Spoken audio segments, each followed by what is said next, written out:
ನಮಸ್ಕಾರ ವೀಕ್ಷಕರೇ. ಹಸಿವು ಊಟದ ರುಚಿಯನ್ನ ಹೆಚ್ಚಿಸೋ ಹಾಗೆ ನಮ್ಮ ಆಯುರ್ವೇದ ಆರೋಗ್ಯವನ್ನ ವೃದ್ಧಿಸುತ್ತೆ. ಅನಾದಿ ಕಾಲದಿಂದಲೂ ಪ್ರಚಲಿತದಲ್ಲಿರುವ ಹಾಗೂ ಪ್ರಶಂಸೆ ಪಡೆದಿರುವಂಥ ವೈದ್ಯಕೀಯ ಪದ್ಧತಿ ಇದು. ನಮ್ಮ ಸುತ್ತಮುತ್ತಲೂ ಸಿಗುವಂಥ ಗಿಡಮೂಲಿಕೆಗಳೇ ಇಲ್ಲಿ ಔಷಧ. ಇಂಥ ಅದ್ಭುತ ಆಯುರ್ವೇದದ ಬಗ್ಗೆ ತಿಳಿದುಕೊಳ್ಳೋಣ ಬನ್ನಿ, ನಮ್ಮ ನಿಮ್ಮೆಲ್ಲರ ಮೆಚ್ಚಿನ ಆಯುರ್ವೇದಂ ವಹಾಮ್ಯಹಂ ಕಾರ್ಯಕ್ರಮದಲ್ಲಿ. ನಮಸ್ಕಾರ. ನಮಸ್ಕಾರ. ನಮ್ಮ ಆಯುರ್ವೇದಂ ವಹಾಮ್ಯಹಂ ಕಾರ್ಯಕ್ರಮಕ್ಕೆ ಸ್ವಾಗತ. ಧನ್ಯವಾದ. ಆದರ್ಶರು, ಇವತ್ತಿನ ಸಂಚಿಕೆಯಲ್ಲಿ ಯಾವ ಒಂದು ವಿಷಯದ ಕುರಿತು ನಮಗೆ ಹೆಚ್ಚಿನ ಮಾಹಿತಿಯನ್ನ ಕೊಡ್ತಾ ಇದ್ರ? ಇವತ್ತಿನ ದಿವಸ ಈ ಮೂಗಿನಲ್ಲಿ ದುರ್ಮಾಂಸ ಬೆಳೆಯೋದು ಏನಿದೆ ಅದ್ರ ಬಗ್ಗೆ ಹೆಚ್ಚಿನ ಮಾಹಿತಿಯನ್ನ ಕೊಡ್ತಾ ಇದ್ದೀನಿ. ದುರ್ಮಾಂಸ ಅಂತಂದ್ರೆ ಅನ್ವಾಂಟೆಡ್ ಗ್ರೋತ್ ಆಫ್ ಮಸಲ್ಸ್ ಅಂತ ನಾವು ಹೇಳ್ತೀವಿ.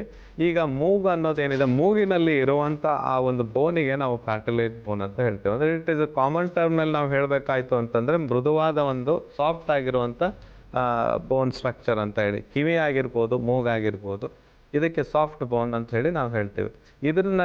ಇದಕ್ಕೇನಾಗುತ್ತೆ ಅಂತಂದ್ರೆ, ನಾವು ಕೆಲವ್ರು ಅನ್ಕೊಂಡಿರ್ಬೋದು ನನ್ನ ಆಹಾರ ಸೇವನೆಯಿಂದ ಈ ಥರ ಆಗುತ್ತೆ ಅಂತ ಹೇಳಿ. ಇದು ತಪ್ಪಾದ ಮಾಹಿತಿ ಅಂತೇಳಿ ಹೇಳ್ಬೋದು. ಯಾಕಂತಂದ್ರೆ ಮನುಷ್ಯನ ದೇಹದಲ್ಲಿ ಗ್ರೋತ್ ಅನ್ನೋದು ಏನಿದೆ, ಅಂದ್ರೆ ಬೆಳವಣಿಗೆ ಅನ್ನೋದು ಏನಿದೆ, ಅದು 22ರಿಂದ 23 ವರ್ಷದವರೆಗೆ ಮಾತ್ರ ಇರುತ್ತೆ. ನಂತರ ಅದು ನಿಂತು ಹೋಗುತ್ತೆ. ಅದಾದ್ಮೇಲೆ ನಾವು ಸ್ವಲ್ಪ ದಪ್ಪ ಆಗ್ಬೋದು, ಅಂದ್ರೆ ಎತ್ತರ ಬೆಳೆಯುವಂಥದ್ದು ಅಥವಾ ಬೋನ್ ಸ್ಟ್ರಕ್ಚರ್ಗಳೆಲ್ಲ ಏನಿದೆ ಅಲ್ಲಿಗೆ ಅದು ನಿಂತು ಹೋಗುತ್ತೆ. ಅದಾದ್ಮೇಲೆ ನಾವು ದಪ್ಪ ಆಗ್ಬೋದು, ಸಣ್ಣಗಾಗ್ಬೋದು. ಇದಕ್ಕೆ ನಾವು ಬೆಳವಣಿಗೆ ಅನ್ನೋದಿಲ್ಲ. ಒಂದು ದೇಹದಲ್ಲಿ ನಮ್ಮ ಆ ಒಂದು ನಾವೇನು ಆಹಾರವನ್ನು ಸೇವಿಸ್ತೀವಿ ಆ ಥರ ನಾವು ಆ ಒಂದು ದೇಹದ ತೂಕ ಹೆಚ್ಚಾಗುತ್ತೆ ಹೊರತು ಬೆಳವಣಿಗೆ ಆ ಒಂದು ರೀತಿಯಲ್ಲಿ ಆಗೋದಿಲ್ಲ. ಈಗ ಈ ಒಂದು ದುರ್ಮಾಂಸ ಬೆಳಿಬೇಕು, ಮೂಗಿನಲ್ಲಿ ದುರ್ಮಾಂಸ ಬೆಳಿಬೇಕು ಅಂತಂದ್ರೆ ಅದಕ್ಕೆ ಮುಖ್ಯವಾದಂಥ ಕಾರಣ ಏನಂತಂದ್ರೆ, ಹೆಚ್ಚಾಗಿ ನೋಸ್ ಪಿಕ್ಕಿಂಗ್ ಮಾಡುವಂಥದ್ದು ಒಂದು. ಆಮೇಲೆ ಉಗುರುಗಳಲ್ಲಿ ಯಾವುದೇ ರೀತಿಯ ಡಸ್ಟ್ ಇದ್ದು ಅದನ್ನ ಮೂಗಿನ ರಂಧ್ರಗಳಲ್ಲಿ ಹೋಗುವಂಥದ್ದು. ಮತ್ತೆ ಹೆಚ್ಚು ನಾವು ಈ ಪ್ರದೂಷಣವಾದಂತಹ ವಾತಾವರಣದಲ್ಲಿ ಕೆಲಸ ಮಾಡುವಂಥದ್ದು, ಅಥವಾ ಸ್ಟೀಲ್ ಫ್ಯಾಕ್ಟ್ರಿ ಆಗಿರ್ಬೋದು, ಮತ್ತು ಯಾವುದೇ ರೀತಿಯ ಒಂದು ಹೆಚ್ಚು ಕಾರ್ಬನ್ ಬಿಡುವಂಥ ಅನಿಲವನ್ನು ಬಿಡುವಂಥ ಕಾರ್ಖಾನೆಗಳಲ್ಲಿ ಕೆಲಸ ಮಾಡುವಂಥವ್ರಿಗೆ, ಮತ್ತು ನೈಟ್ ಡ್ಯೂಟಿ ಮಾಡುವಂಥವ್ರಿಗೆ, ಹೆಚ್ಚು ಓವರ್ ಸ್ಟ್ರೈನ್ ಆಗುವಂಥವ್ರಿಗೆ ಈ ಒಂದು ತೊಂದರೆ ಆಗುತ್ತೆ. ಯಾಕಂತಂದ್ರೆ ಇದು ರಿಲೇಟೆಡ್ ಟು ಲಂಗ್ಸ್ ಅಂತ ಹೇಳ್ತೀವಿ ನಾವು. ಕೆಲವ್ರು ಹೇಳ್ತಾರೆ ಇಲ್ಲ, ಅದು ದುರ್ಮಾಂಸ ಬೆಳಿಬೇಕಂದ್ರೆ ತಾನಾಗೆ ಬೆಳೆದು ಬಿಡುತ್ತೆ. ಆದ್ರೆ ಇದಕ್ಕೆಲ್ಲ ಕಾರಣ ಏನು ಅನ್ನೋದು ನಾವು ತಿಳ್ಕೊಳ್ಬೇಕಾಗತ್ತೆ. ಕಾರಣ ಮುಖ್ಯವಾಗಿ ಏನು ಅಂತಂದ್ರೆ, ಒಂದು ಪ್ರದೂಷಿತ ವಾತಾವರಣ, ಕೆಲಸ ಮಾಡೋದು, ಹೆಚ್ಚು ಸ್ಟ್ರೈನ್ ಮಾಡ್ಕೊಳ್ಳುವಂಥದ್ದು. ಸೊ ಇಂಥ ಒಂದು ಸಲಹೆಗಳು ತುಂಬಾ ಬಹಳ ಇಂಪಾರ್ಟೆಂಟ್ ಅಂತ ಹೇಳ್ತೀನಿ. ಈ ಒಂದು ಇಂಥ ಒಂದು ನೀವು ಕ್ರಿಯೆಯಲ್ಲಿ ಇದ್ದರೆ ಇದನ್ನು ನೀವು ದಯವಿಟ್ಟು ಬಿಡಬೇಕಾಗತ್ತೆ. ಮತ್ತು ಅದಲ್ಲದೆ ಕೆಲವ್ರು ಹೇಳ್ತಾರೆ ಇಲ್ಲ ಸರ್, ನಾವು ಕೆಲಸ ಮಾಡಲೇಬೇಕಾಗತ್ತೆ ಆ ಪ್ರದೂಷಣ ಇದರಲ್ಲಿ. ಆದಷ್ಟು ನಿಮ್ಮ ಮೂಗನ್ನು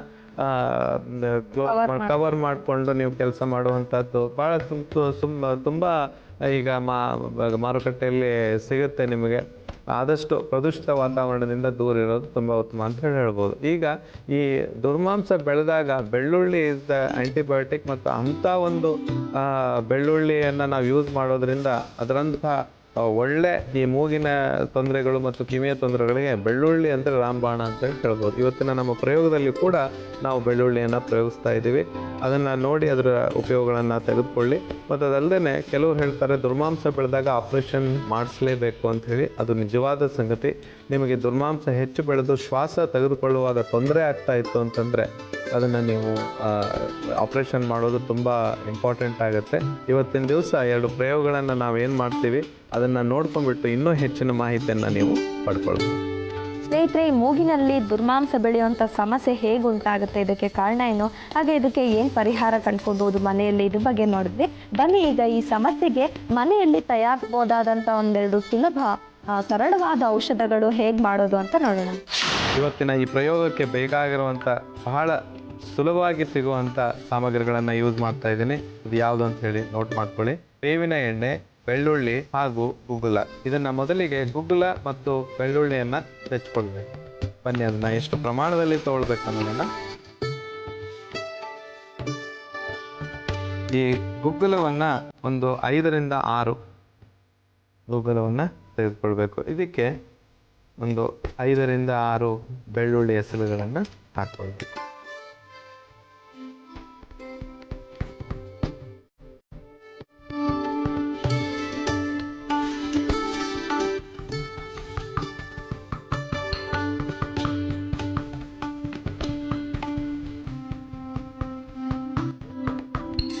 ಕಿರಣ್ ಸಾಕು ಅನಿಸುತ್ತೆ ಅದು.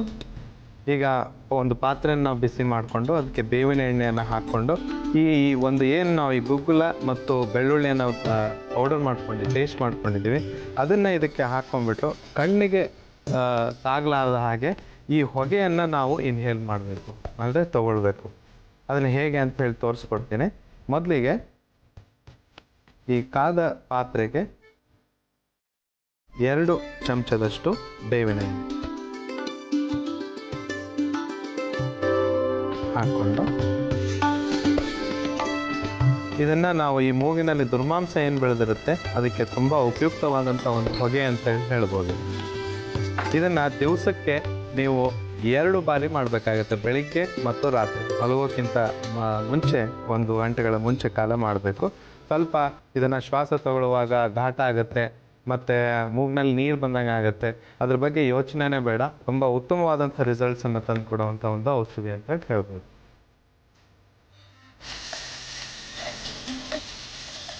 ಇದನ್ನು ಹಾಕ್ಕೊಳ್ಬೇಕು. ಈ ರೀತಿ ಏನು ಹೊಗೆ ಹೋಗ್ತಾ ಇದೆ ಇದನ್ನು ಮೂಗಿಗೆ ನಾವು ಇನ್ಹೇಲ್ ಮಾಡ್ತಾ ಹೋಗ್ಬೇಕು. ಈ ರೀತಿ ಇದೀಗ ಸಿದ್ಧವಾಗಿದೆ. ಎಷ್ಟು ನಿಮಿಷಗಳ ಕಾಲ ಇದನ್ನ ಮಾಡಬೇಕಾಗುತ್ತೆ? ಇದು ಜಸ್ಟ್ ನೋಡಿ, ಇದು ಬಹಳ ಈಗ ಇದು ಎಷ್ಟು ಹೊಗೆ ಎಲ್ಲಿವರೆಗೂ ಇರುತ್ತೆ ಅದನ್ನು ನಾವು ಹಾಗೇನೆ ತಗೊಳ್ತಾ ಇರಬೇಕು.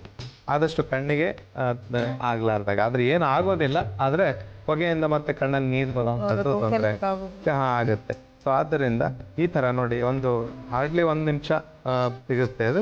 ಅದನ್ನು ನೀವು ಆ ಹೊಗೆಯನ್ನು ಈ ಥರ ನೀವು ಮೂಗನ್ನು ಇನ್ಹೇಲ್ ಮಾಡಬೇಕಾಗುತ್ತೆ, ಕಡಿಮೆ ಉರಿಯಲ್ಲಿಟ್ಟು ಇನ್ಹೇಲ್.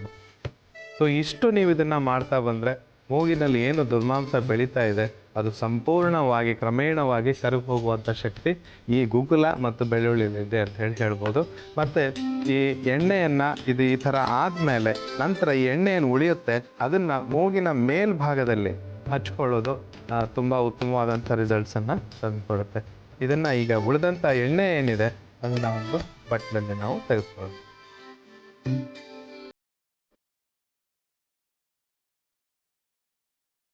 ಇದು ತಣ್ಣಗೆ ಆದಮೇಲೆ ಇದನ್ನು ನಾವು ಅಪ್ಲೈ ಮಾಡ್ತೀವಿ. ತುಂಬ ಒಂದು ಒಳ್ಳೆ ಸುವಾಸನೆಯನ್ನು ಕೊಡುವಂಥ ಗುಗ್ಗುಲದಲ್ಲಿ ಆ ಒಂದು ಸ್ಪೆಷಾಲಿಟಿ ಇದೆ ಅಂತ ಹೇಳ್ಬೋದು. ವೀಕ್ಷಕರೇ, ಇದನ್ನೆಲ್ಲ ನೀವು ನೋಡಿದ್ದೀರಾ ಇವತ್ತು ಯಾವ ರೀತಿ ಮಾಡಬೇಕು ಅಂತ ಹೇಳಿ, ಯಾವ ರೀತಿ ಪ್ರಯೋಗವನ್ನು ನಾನು ಮಾಡಿದೆ ಅಂತ ಹೇಳಿ. ಇದೇ ಥರ ನೀವು ಮಾಡಿ ನಿಮ್ಮ ತೊಂದರೆಯಿಂದ ಉಪಶಮನವನ್ನು ಪಡೆದುಕೊಳ್ಳಿ. ಈಗ ಈ ಗುಗ್ಗುಲ, ಬೆಳ್ಳುಳ್ಳಿ ಹಾಗೂ ಬೇವಿನ ಎಣ್ಣೆಯಿಂದ ಸಿದ್ಧವಾದಂಥ ಈ ಒಂದು ತೈಲ ಈಗ ಸಿದ್ಧವಾಗಿದೆ. ಮೂಗಿನಲ್ಲಿ ಬೆಳೆಯುವ ದುರ್ಮಾಂಸವನ್ನ ತಡೆಯಲು ಮನೆ ಔಷಧ. ಬೇಕಾಗಿರುವ ಸಾಮಗ್ರಿಗಳು: ಬೆಳ್ಳುಳ್ಳಿ, ಗುಗ್ಗುಲ, ಬೇವಿನ ಎಣ್ಣೆ. ತಯಾರಿಸುವ ವಿಧಾನ: ಕುಟಾಣಿಗೆ ಗುಗ್ಗುಲ ಮತ್ತು ಬೆಳ್ಳುಳ್ಳಿಯನ್ನು ಹಾಕಿ ಚೆನ್ನಾಗಿ ಕುಟ್ಟಿಕೊಳ್ಳಿ. ನಂತರ ಕಾಯಲಿಟ್ಟ ಪಾತ್ರೆಗೆ ಬೇವಿನ ಎಣ್ಣೆ ಮತ್ತು ಕುಟ್ಟಿದ ಮಿಶ್ರಣವನ್ನು ಹಾಕಿ ಬೆರೆಸಿಕೊಂಡು ಒಂದು ಬಟ್ಟಲಿಗೆ ಹಾಕಿಕೊಂಡರೆ ಮೂಗಿನಲ್ಲಿ ಬೆಳೆಯುವ ದುರ್ಮಾಂಸವನ್ನು ತಡೆಯಲು ಮನೆ ಔಷಧ ಸಿದ್ಧ. ಸ್ನೇಹಿತರೆ, ನೋಡಿದ್ವಲ್ಲ, ಈ ಮೂಗಿನಲ್ಲಿ ದುರ್ಮಾಂಸ ಬೆಳೆಯುವಂಥ ಸಮಸ್ಯೆ ಏನಿದೆ ಅದಕ್ಕೆ ಒಂದು ಸರಳವಾದ ಮನೆ ಔಷಧ ಹೇಗೆ ತಯಾರಿಸ್ಬೋದು ಅಂತ. ಈಗ ಇದೇ ಸಮಸ್ಯೆಗೆ ಮತ್ತೊಂದು ಮನೆ ಔಷಧ ಇದೆ. ಸ್ನೇಹಿತರೆ ಬನ್ನಿ, ಈ ಮೂಗಿನಲ್ಲಿ ದುರ್ಮಾಂಸ ಬೆಳೆಯುವ ಸಮಸ್ಯೆ ಏನಿದೆ ಅದಕ್ಕೆ ಮತ್ತೊಂದು ಸುಲಭವಾದ ಮನೆ ಔಷಧನ ಹೇಗೆ ತಯಾರಿಸೋದು ಅಂತ ನೋಡೋಣ. ಇನ್ನೊಂದು ಪ್ರಯೋಗವನ್ನು ಮಾಡ್ತಾ ಇದ್ದೀನಿ. ಅದಕ್ಕೆ ಬೇಕಾಗಿರುವಂಥ ಸಾಮಗ್ರಿಗಳು ಏನಂತ ಹೇಳಿ ನೋಟ್ ಮಾಡ್ಕೊಳ್ಳಿ. ಬೇವಿನ ಎಣ್ಣೆ, ಸಾಸಿವೆ ಕಾಳು, ಕರಿಬೇವಿನ ಸೊಪ್ಪು, ಈರುಳ್ಳಿಯ ಪೇಸ್ಟ್, ಇಷ್ಟು ಇದಕ್ಕೆ ಬೇಕಾಗಿರುವಂಥ ಸಾಮಗ್ರಿಗಳು. ಈಗ ಮೊದಲಿಗೆ ಸಾಸಿವೆ ಕಾಳು ಹಾಗೂ ಈ ಕರಿಬೇವಿನ ಸೊಪ್ಪನ್ನು ನಾವು ಜಜ್ಕೊಳ್ಬೇಕು. ಅದು ಎಷ್ಟು ಪ್ರಮಾಣದಲ್ಲಿ ಅಂತ ಹೇಳ್ಕೊಡ್ತೀನಿ. 1 ಕಡ್ಡಿಯಷ್ಟು ಕರಿಬೇವಿನ ಸೊಪ್ಪು, 1 ಚಮಚದಷ್ಟು ಸಾಸಿವೆ ಕಾಳು, ಇದನ್ನು ಈಗ ಜಜ್ಕೊಳ್ಬೇಕು.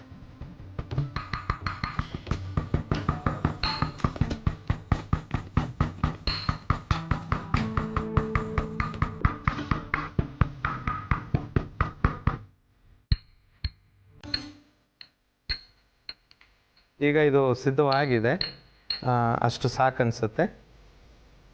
ಈಗ ಮೊದಲಿಗೆ ನಾವು ಒಂದು ಪಾತ್ರೆಯನ್ನು ಬಿಸಿ ಮಾಡಿಕೊಂಡು ಅದಕ್ಕೆ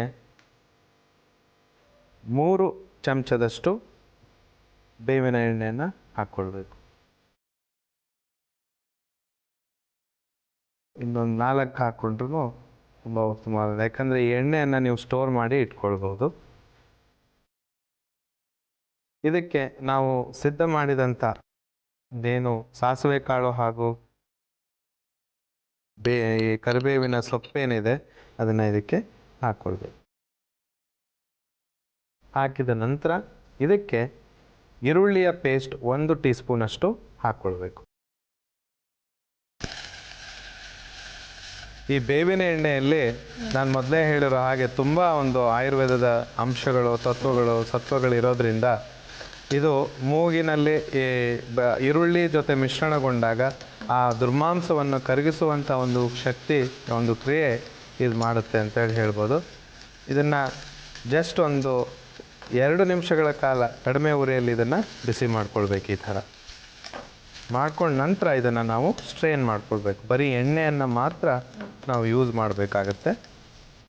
ನಿಮ್ಗೆ ಅನಿಸ್ಬೋದು ಏನು ನಾವು ಪಕ್ಕ ಒಗ್ಗರಣೆ ಹಾಕ್ತಾ ಇದ್ದೀವಿ ಅಂತ ಹೇಳಿ, ಆದರೆ ಎಣ್ಣೆ ಮಾತ್ರ ಬೇವಿನ ಎಣ್ಣೆಯನ್ನು ಯೂಸ್ ಮಾಡ್ತಾ ಇದ್ದೀವಿ. ಈಗ ಇದು ಸಿದ್ಧವಾಗಿದೆ. ಇದನ್ನು ಈಗ ಒಂದು ಬಟ್ಲಿನಲ್ಲಿ ಸೋಸ್ಕೊಳ್ಬೇಕು.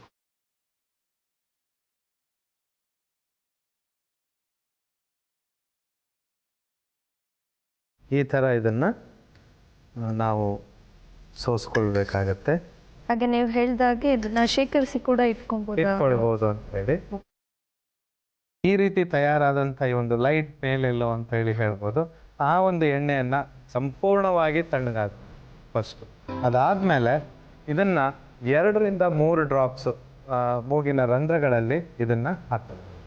ಇದನ್ನು ಬೆಳಿಗ್ಗೆ ನೀವು ತಿಂಡಿ ತಿನ್ನೋದಕ್ಕಿಂತ ಮುಂಚಿತವಾಗಿ ಮತ್ತು ರಾತ್ರಿ ಮಲಗೋಕ್ಕಿಂತ ಮುಂಚಿತವಾಗಿ ಇದನ್ನು ಹಾಕ್ಕೊಂಡು ನಂತರ ನೀವು ನೀರಿನಿಂದ ಜಸ್ಟ್ ನಾರ್ಮಲ್ ವಾಟರಿಂದ ಮೂಗನ್ನು ತೊಳೆದುಕೊಳ್ಬೇಕಾಗುತ್ತೆ. ಸೊ ಇದನ್ನು 1 ಅವರ್ ಆದರೂ ಮಿನಿಮಮ್ ನೀವು ಡ್ರಾಪ್ಸನ್ನು ಹಾಕಿದ ಮೇಲೆ ಸ್ವಲ್ಪ ಮಲ್ಕೊಳ್ಬೇಕು.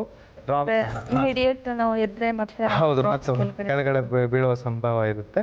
ಆದ್ದರಿಂದ ಈ ಒಂದು ಎಣ್ಣೆಯನ್ನು ನೀವು ಮಾಡಿ ನೋಡಿ, ನಿಮಗೆ ಗೊತ್ತಾಗುತ್ತೆ ಎಷ್ಟು ಒಂದು ಉಪಯೋಗಕಾರಿ ಎಣ್ಣೆ ಅಂತ ಹೇಳಿ. ಪ್ರತಿಯೊಂದು ಸಣ್ಣ ಪುಟ್ಟ ಕಾಯಿಲೆಗಳಿಗೆ, ಸಮಸ್ಯೆಗಳಿಗೆ ನಾವಿವತ್ತು ಮನೆ ಔಷಧಗಳನ್ನು ತಯಾರು ಮಾಡ್ಬೋದು ಅಂತ ಹೇಳಿ ತೋರಿಸಿಕೊಟ್ಟಂಥ ಏಕೈಕ ಒಂದು ಕಾರ್ಯಕ್ರಮ ಅಂತಂದರೆ ಆಯುರ್ವೇದ ಮಹಾಮ್ಯಹಂ. ಅದು ಈ ಕಾರ್ಯಕ್ರಮದ ಮೂಲಕ ಜನರಿಗೆ ಎಷ್ಟೊಂದು ಉಪಯೋಗ ಆಗ್ತಾ ಇದೆ ಅನ್ನೋದನ್ನು ನಾವು ಪತ್ರದ ಮುಖಾಂತರ ಮತ್ತು ಇಮೇಲ್ ಮುಖಾಂತರ ನೋಡಿದ್ದೀವಿ. ತುಂಬ ಧನ್ಯವಾದಗಳನ್ನು ನಾವು ಪ್ರೇಕ್ಷಕರಿಗೆ ಅರ್ಪಿಸ್ತೀವಿ. ವೀಕ್ಷಕರೇ, ಇವತ್ತಿನ ದಿವಸ ಈ ಮೂಗಿನಲ್ಲಿ ದುರ್ಮಾಂಸ ಬೆಳೆಯೋದಕ್ಕೆ ಒಂದು ಉಪಶಮನವನ್ನು ಹೇಗೆ ಕಾಣಿಸ್ಬೇಕು, ಅದಕ್ಕೆ ಯಾವ ಒಂದು ಇಂಗ್ರೀಡಿಯೆಂಟಿಂದ ನಾವು ಮಾಡಿದ್ವಿ ಅನ್ನೋದನ್ನು ನೀವೆಲ್ಲ ನೋಡಿದ್ದೀರಾ. ಬರೀ ಬೇವಿನ ಎಣ್ಣೆ, ಈರುಳ್ಳಿ, ಸಾಸಿವೆ ಕಾಳು, ಮನೆಯಲ್ಲಿ ಅಂತ ಸಿಗುವಂಥ ವಸ್ತುಗಳಿಂದ ನಾವು ಮಾಡಿರುವಂಥ ಈ ಒಂದು ಪ್ರಯೋಗ ಏನಿದೆ, ನೀವು ಕೂಡ ಮಾಡಿ ನಿಮಗೆ ಈ ತೊಂದರೆ ಇದ್ದರೆ ಇದರಿಂದ ಉಪಶಮನವನ್ನು ಪಡಿಬಹುದು. ವೀಕ್ಷಕರೇ, ಈಗ ಈ ಒಂದು ತೈಲ, ನಾವೇನು ಈ ಕರಿಬೇವು, ಆಮೇಲೆ ಸಾಸಿವೆ ಕಾಳು, ಬೇವಿನ ಎಣ್ಣೆ ಹಾಗೂ ಈರುಳ್ಳಿಯ ಪೇಸ್ಟನ್ನು ಹಾಕಿ ಮಾಡಿದಂಥ ತೈಲ ಸಿದ್ಧವಾಗಿದೆ. ಮೂಗಿನಲ್ಲಿ ಬೆಳೆಯುವ ದುರ್ಮಾಂಸವನ್ನು ತಡೆಯಲು ಮನೆ ಔಷಧ. ಬೇಕಾಗಿರುವ ಸಾಮಗ್ರಿಗಳು: ಬೇವಿನ ಎಣ್ಣೆ, ಈರುಳ್ಳಿ ಪೇಸ್ಟ್, ಸಾಸಿವೆ ಕಾಳು ಮತ್ತು ಕರಿಬೇವಿನ ಸೊಪ್ಪು. ತಯಾರಿಸುವ ವಿಧಾನ: ಕುಟಾಣಿಗೆ ಕರಿಬೇವಿನ ಸೊಪ್ಪು ಮತ್ತು ಸಾಸಿವೆ ಕಾಳನ್ನು ಹಾಕಿ ಚೆನ್ನಾಗಿ ಕುಟ್ಟಿಕೊಳ್ಳಿ. ನಂತರ ಕಾಯಿಲಿಟ್ಟ ಪಾತ್ರೆಗೆ ಬೇವಿನ ಎಣ್ಣೆ ಮತ್ತು ಕುಟ್ಟಿದ ಮಿಶ್ರಣ ಮತ್ತು ಈರುಳ್ಳಿ ಪೇಸ್ಟನ್ನು ಹಾಕಿ ಚೆನ್ನಾಗಿ ಬೆರೆಸಿಕೊಂಡು ಒಂದು ಬಟ್ಟಲಿಗೆ ಸೋಸಿಕೊಂಡರೆ ಮೂಗಿನಲ್ಲಿ ಬೆಳೆಯುವ ದುರ್ಮಾಂಸವನ್ನು ತಡೆಯಲು ಮನೆ ಔಷಧ ಸಿದ್ಧ.